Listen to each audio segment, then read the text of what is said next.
Thanks for tuning to Sin's Workshop. I hope you are all having a wonderful day. So today we are going to be reviewing Bad Graces by Kyrie McCauley. Oh my god, I love this book so much. It was so good. I love Kyrie McCauley's books. I have yet to read one of her books that I have not given 5 stars to, and this is no exception to that. This book is like Yellow Jackets meets Annihilation. Oh my god. So you've got, Violet, and her sister have been in and out of foster homes, but she's kind of like the black sheep between them. And she doesn't really have a good relationship with her twin sister, right? So she does have one thing that she's really good at. She's really good at writing, right? So she finds this writing contest, and she uses all of her sister's credentials, her GPA, her extracurriculars. So basically she takes her sinner's identity and matches it with her writing in order to get selected for this competition. And wouldn't you know it, she wins. So she gets to go on this competition to go film The Tempest, a Shakespeare. This is the second book I've read this year that has The Tempest themes to it, which is really cool. And nothing goes according to plan. Instead of taking a plane, they decide to take a boat, and the director, who poured so much money on it into this project, he decides let's just take a yacht. Let's just go, right? Shit hits the fan. Their boat crashes onto a deserted island, or so they think.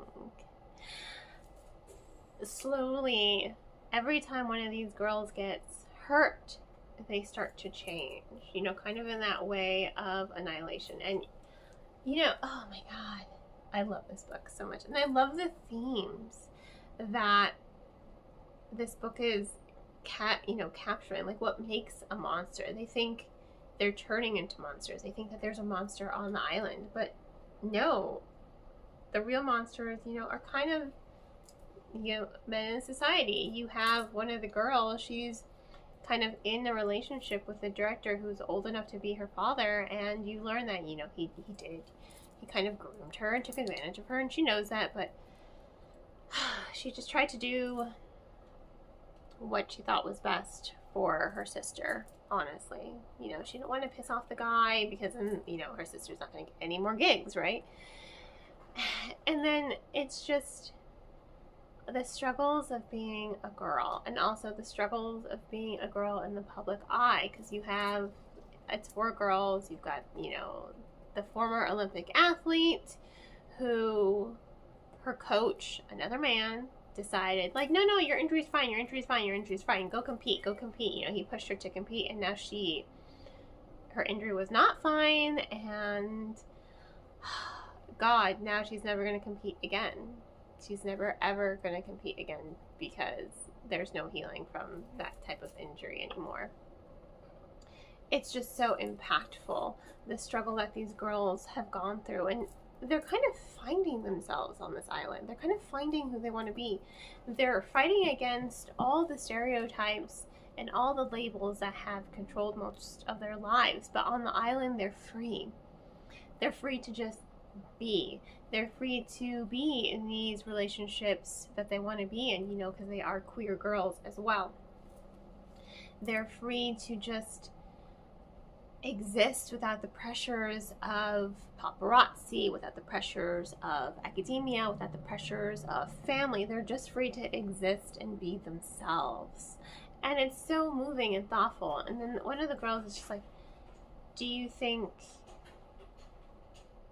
people change? And then the other girl says, that's not the right question. Do you think people ever stay the same? Because people change all the time. Do you think we can go back to being the same? Like, no, you can't go back to being that person that you were. This is why I love Kyrie McCauley. She makes me feel things. She makes me think. Her writing, her style, it's just moving, and it's breathtaking, and it is just impactful. Just a grown woman now reading these books. I'm reading these books. I'm like, damn, I wish I had read these when I was a teenager. It's just impactful writing, and how to just be you. And That's what the book is encouraging you to be, to just be you and accept what you are and just love yourself. Like, don't be a monster. Like, and if someone's calling you a monster, what is their definition of a monster? What makes a monster? You know? Is it just deformities that make a monster? It's actions. Actions speak louder than words. And that's so key here in this book. And oh my God, it's amazing. It's amazing. It's amazing. I love Kyrie McCauley. I love her thought process. I love her writing. And I love how she's kind of, her first 2 books were more contemporary, you know, with magical realism. And then you had her 3rd book. Oh my God, I love that book. That one's like horror. And then you have this one, which is a little bit of horror in there and a little bit of sci-fi, but it's like, cool. It's so good. I love her stuff so much. She is amazing. Sorry, because I don't know proper pronouns.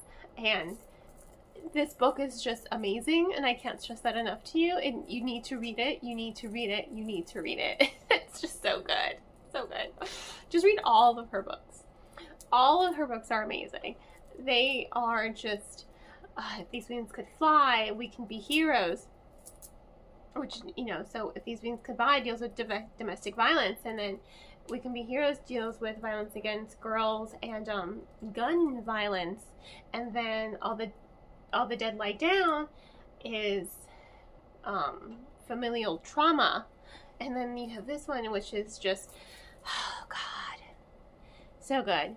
All four of her books are good, and this one is, you know, it's another 5-star. It's another 5-star book. It's impactful. It's emotional. It is just thrilling to read. I couldn't put it down. I was just like reading. It took me not long to read it. I started it on Monday. I finished it Wednesday morning because I couldn't put it down. I was just like, I need to read this book.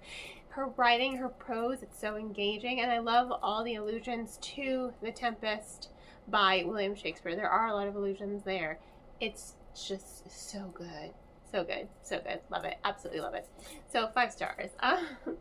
If you want to check out the book yourself, I will of course include links in the description below on where you can check out the book, purchase it, and read it. In any case, thanks again for tuning in to Sin's Workshop. Please don't forget to like, subscribe, and share with all your book loving friends. I hope you all have a wonderful rest of your day, and as always, happy reading.